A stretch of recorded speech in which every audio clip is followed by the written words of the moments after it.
Hello and welcome back to George's Gaming Guide. For any fans of the channel, you'll know me as George's dad, or better known as Breaking Dad, for obvious reasons. So today I'm actually building a set that I've been looking forward to since it was first announced. So today we've got the Hogwarts Express Collector's Edition, so the second in the Collector's Edition series after the Hogwarts Icons, which was the big Hedwig. And I think this looks absolutely amazing. It is an 18 plus set, and it's made of an astounding 5,129 pieces. The set itself is number 76405, and looking at the artwork on the box, I say this just looks absolutely amazing. I think it's only the second set that we've built that's actually got lights in it, so there are actually battery operated parts in this, which is just the lights in one of the carriages. And it is a huge set. A lot of people may not have... I think one of the things that will put people off buying this set is just the sheer size of it. Because there's probably a lot of people that won't physically have the room to put it. I mean, it's... In terms of height, it's 26 centimetres, about 10.5 inches high. Width is 20 centimetres, about 8 inches. But then it's 118 centimetres long, which is 46.5 inches, so it is massive. I think I know where this is going. Not 100% sure it's going to fit yet, but yeah, it's one of those you really got to think about. Despite it being a great set, just the logistics of what you're going to do with it once it's been built. There are quite a lot of minifigures in this as well. There are actually 20 minifigures. There's a lot of Harry Potters in this, and when I turn the box around I'll explain that a bit more, because there are, as I say, a lot of characters in this. So if we turn the box around, so on the back you'll see that you actually get part of the platform, so the platform 9 3/4. That's the display piece for some of the minifigures. Then you've actually got 3 parts in the carriages which relate back to a scene from the films. So that's these 3 here, and I believe there's a button on top of each one so it'll highlight each individual scene.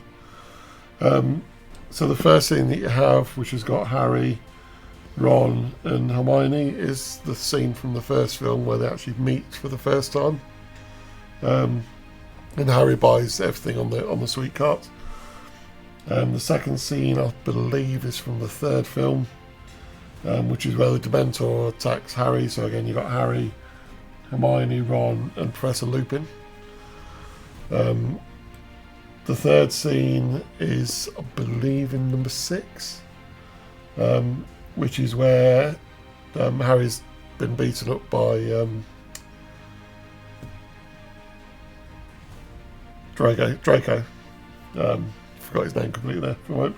And he's found by Luna Lovegood when he's under the cloak. So you've actually got Draco in there as well, so you've got those 3 characters. And then the last one, I will have to read the names because I honestly can't remember, because it's from the last film and it's when they've got the children. So we have Lily, James and Albus. And Albus is getting ready for his first trip onto the Hogwarts Express. So I think it's really nice. So they've actually done it for the whole timeline of the 8 films. And it just looks absolutely amazing. Can't wait to get this built, so I think without further ado, let's get it started.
So here we have the finished set, and I think it looks pretty good, to be honest.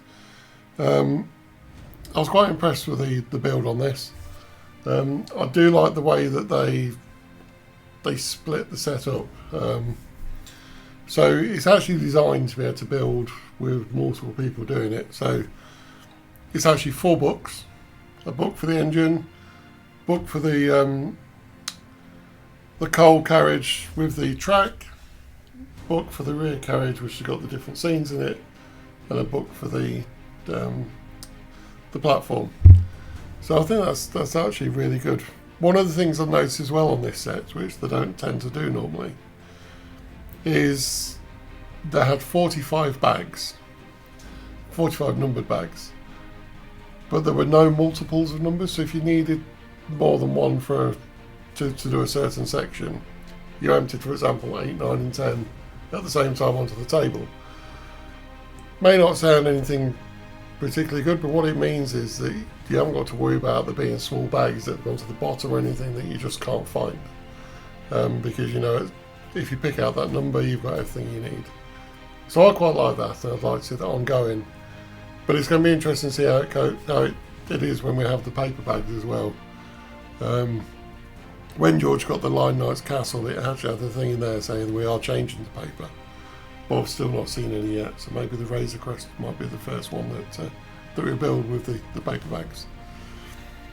But going back to this set, overall, I'm very, very pleased with it. Have had a couple of issues, so which Lego are sorted out for us as they generally do. Had a missing piece, so this long black rod here, 26cm rod, it was missing from the box, so we haven't actually got the one for the other side of the engine. A little bit annoying. It was actually separate to any bags. I don't know why it wasn't in one of the other bags, but yeah, there was only one in the box. So that is on its way, just unfortunately not here in time for the review. Also had an issue on one of the clear pieces for the windows on the carriage. One of them was really badly scratched. I find it hard to believe it was something that was actually done in the bag. I think it was probably something that was done in manufacture. Again, they're being sent out to me, not here in time for this review, but it's not really an issue because it is being sorted out. The other thing you may notice is I have a black at the front. So there is a sticker for it. I don't know if you're aware of this, but the first ones of these that were produced had an incorrect sticker. So instead of saying King's Cross Station, it just says King Cross Station. So not a major thing, but it's just annoying when you know it's there. That is being sent out to me. There's a new batch of stickers going in next week, so they're going to wait till next week to send it out just to make sure it's the correct version. As I say, it's a shame, but it's not a detriment to the set. You know, it'll be done as soon as it arrives. But as you can see, this is a huge set. I knew it was a metre 18 before I started it, but to physically have it in front of me now, it just seems massive. I had it up next to the Titanic at one stage, and it doesn't look that much smaller than the Titanic. Well, you can see that's 1.35 m, so it is an impressive set. So what I'm going to do is I'm going to work through basically the different books that you get on in the build, and work through the minifigures that you get for each of the sections. One thing we'll mention though from the second book first is the actual track itself. So the track is split into 2 sections, so you literally build 2 halves identical, and they're just clipped together in the middle. Now you build this in the second book, but you put the engine straight on it when you're done, and there's 4 little bricks or sections which basically raise the train off the tracks, which you may wonder why they do that. Well, One of the things is it doesn't move, so you can't knock it or anything and it come off the track. The other thing is it gives you 1 or 2 millimeter clearance from the wheels to the track. Now you have this little crank which you can take off very easily, so you don't have to have that on if it's just going to be on display. But by using the crank you can actually make the wheels go around. So it looks a bit strange because it's not going anywhere with the platform being there. But I think it's a really nice feature. I think the mechanics they've got in there with the Technic pieces works really well. So yes, they're not an essential thing to have, but they're definitely nice to have. So let me take this off here so I can take it off. So as you can see the blocks. If you press down on it, it does actually lock into it, so hence why one of the blocks came off of it. So the train itself is, I think it's really nice. Yeah, it runs quite freely, so you can move it around. Now, one of the complaints that people have had about this is the fact it doesn't fit the standard Lego train tracks. I'm not sure on the specification of the actual Lego trains normally, but for me it's not an issue because I want this as a display piece. But I know there's a lot of people in the Lego train community that will be put off this because it won't fit on their existing tracks. I have seen videos of people that have actually converted this, and I saw one where they actually converted it and put the motor in it as well, and it would go around an oval track. So it is possible, but it's not something that you get coming out of the box. Again, as I say, for me it's not an issue, but I know for a lot of people it has been. The other bit of bone of contention, which again I don't really see a big problem is the colour. So Lego have used their standard colours for this, and it's a little bit lighter than it should be. If they went to the darker red, it'd be, well, a lot too dark. And in the films, it's not actually that much darker than this. So I don't think it's an issue. But again, it's something that some people have said they don't like about the set. There were quite a few stickers in the set, mainly on the platform itself. It would have been, there are printed ones as well, and it would have been nice to see everything printed. It's not a cheap set.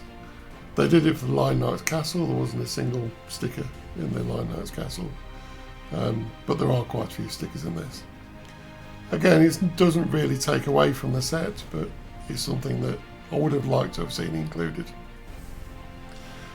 So just going back to the train, as I say, you'll see it's got the Hogwarts Express little sign on the side. Oh, sorry, Hogwarts Castle sign on the side, and they're actually printed, which is quite nice.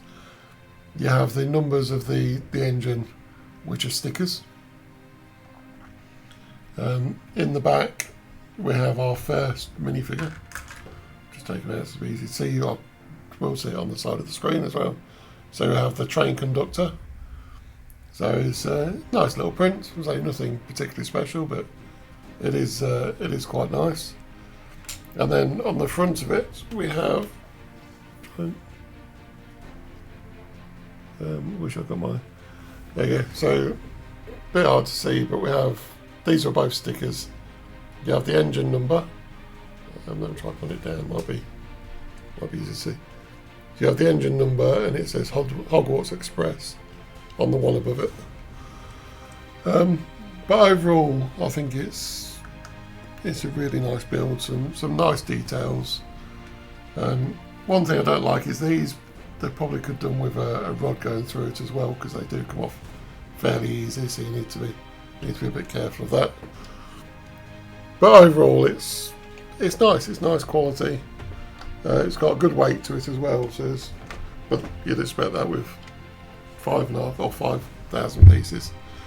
So yeah, so I think that's it for the engine. So if we go on to the coal truck. So again, this is the book that comes with the track itself. This is nice. Yeah, it's solidly built. There's nothing that happens with it at all. It's just a lot of framework inside with the outer bit with the coal on top. This is one of those that I wish they'd done as a sticker, because it was really awkward to make sure it's perfectly vertical. There's no rotation of this because it clicks on the studs, so you have to make sure the sticker's perfect.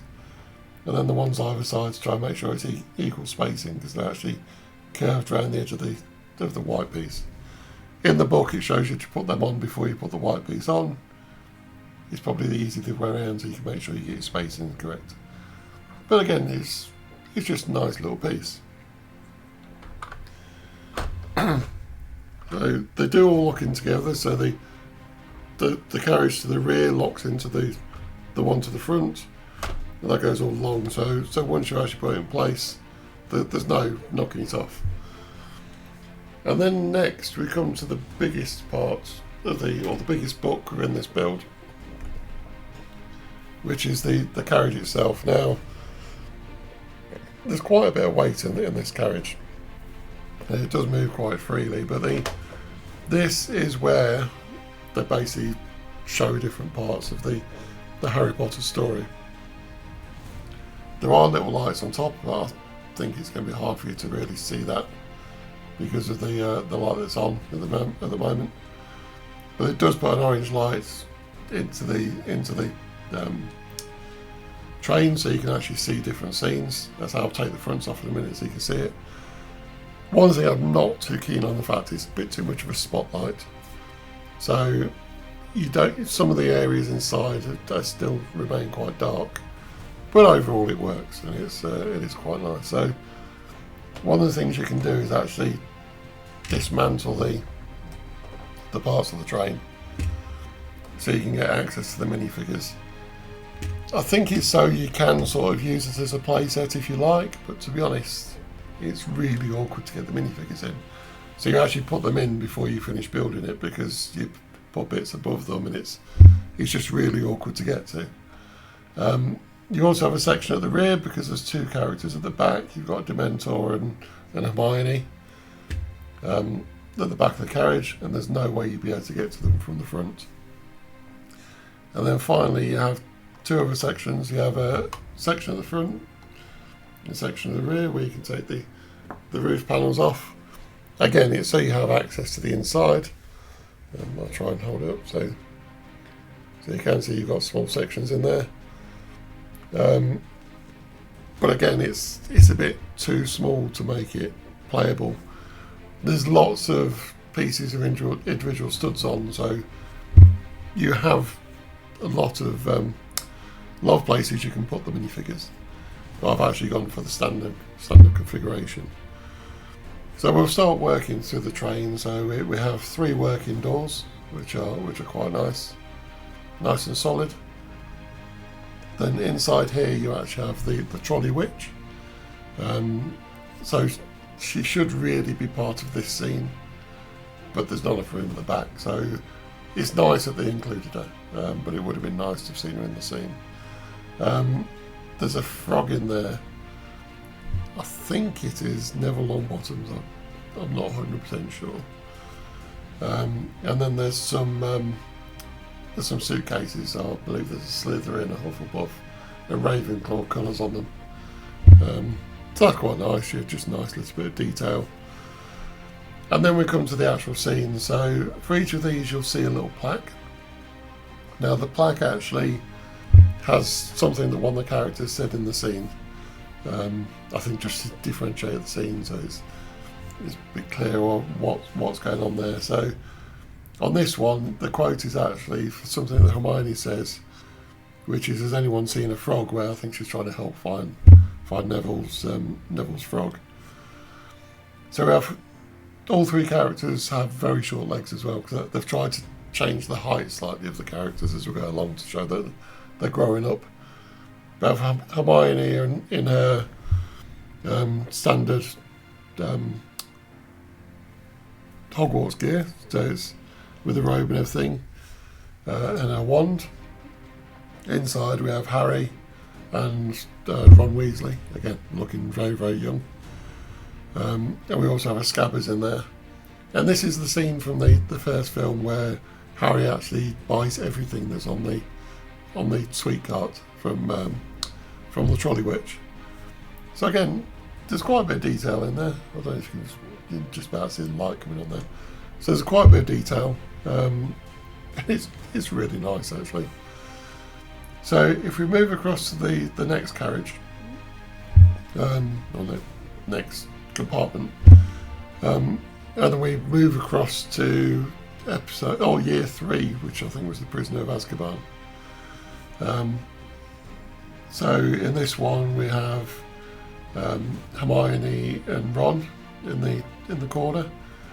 One thing that was quite interesting in the book is they talk about the things that are going on in the scenes, and what it says on this scene is they've actually had to change it slightly because Hermione and Ron are actually the other way around. So it shows the sort of detail they've gone into. And the reason for that is there's a huge hairpiece on Hermione, and to fit next to the window at the back, Ron's actually got his arm up. She won't be able to get her arm up because of the hair that she's got on, so they've had to swap them around. You have Harry, I believe one of the faces is where he's actually being attacked by a Dementor. You have Professor Lupin at the front as well, and then at the back you have the Dementor, which again is a very nice minifigure. It's actually a clear base with the black sort of phased in on the clear base, so it actually looks like it's floating. I'm really impressed with that minifigure. That's one of my favourites. Then we move across to the rear section, which is from episode 6, I believe. I can't remember the name of the episode now. Which is where Harry's had his invisibility cloak on and he gets beaten up by Draco. So, I forgot to mention the plaque at the top. So on this one, it's got Ron saying, I think there's someone coming aboard. So on this one, we have the plaque, which is Luna Lovegood, which is one of the characters in here.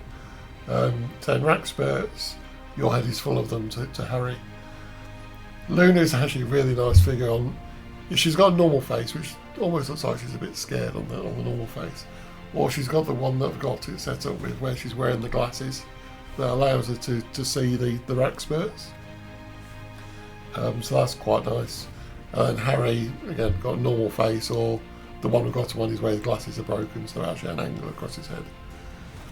So that's quite nice. Very nice minifigures. Then in the back here, we actually have Draco as well. So they haven't included him as part of the specific scene, but that's the Draco that is from that year. So again, dressed in very neatly with suit and tie. So again, nice selection of figures. I think the only one out of these which they say isn't unique is the Harry from year 1. And that's because it was in the advent calendar last year, I believe. But overall, it's a very nice build. I do like the fact that you can open it up to get into it. I don't think it's a feature that I'll really be making use of, because as I say, it's going to be going on a shelf, and it's a shelf that's quite high up, so it's not something you're going to be able to really readily get hold of, and I'm not going to be moving this a lot. So for me, it's a nice to have. I say for people that want to use it as a bit of a play set, it's a really, really nice feature. And then we come to the platform itself. Again, there's been complaints from people saying the platform should be bigger, and rather than having the track like it is, they should have used those pieces to make the platform bigger. I understand where they're coming from, but also you would cause issues by having a bigger platform. Because when you think about the two focus areas of this build are the engine itself and the rear carriage that's got the scenes from the film. If this was a lot bigger, it'd be covering both those. And if you had this at the back, you wouldn't see all the characters that are on the platform. So I understand why it's this size, and I don't think it's a problem, to be honest. Quite a nice build. The back of it is pretty hollow, but it's nice how they've done all the brickwork and everything on it. The lights they've put on it are actually quite nice. About 3 or 4 pieces that go into each of these lights. Again, very effective. You've got a couple of signs, these are all stickered, so it actually says Hogwarts Express and 9 3/4 on these signs, and they're both sides. And then you have just this 9 3/4 on the smaller signs just here. And again, they're on both sides. On the back, you have these parts of the structure, which again is very nice. So the actual build itself is pretty good. There's quite a few studs all over the place as well, so you could add extra characters to it, you could do different scenes, but I've just set up as the way it is on the box in the book, so I think it works really well. So to go over the minifigures that you get with this, you actually get a Hufflepuff student who's pushing a trolley, so he's got his owl, he's got his ticket for the Hogwarts Express, and a trunk, and if you open the trunk, he's got a sticker piece with some clothes on it. The only thing I don't like about the sticker piece in that is the piece it goes on is wider than the trunk itself, so it sits at an angle. Again, not really an issue because it probably wouldn't get opened, but yeah, it would have been nice if it fit properly. But it's also good they included it. You have a Ravenclaw student as well. These aren't any particular students; they're just two generic minifigures, really. And then you come to the main sort of focal point of this part of the set.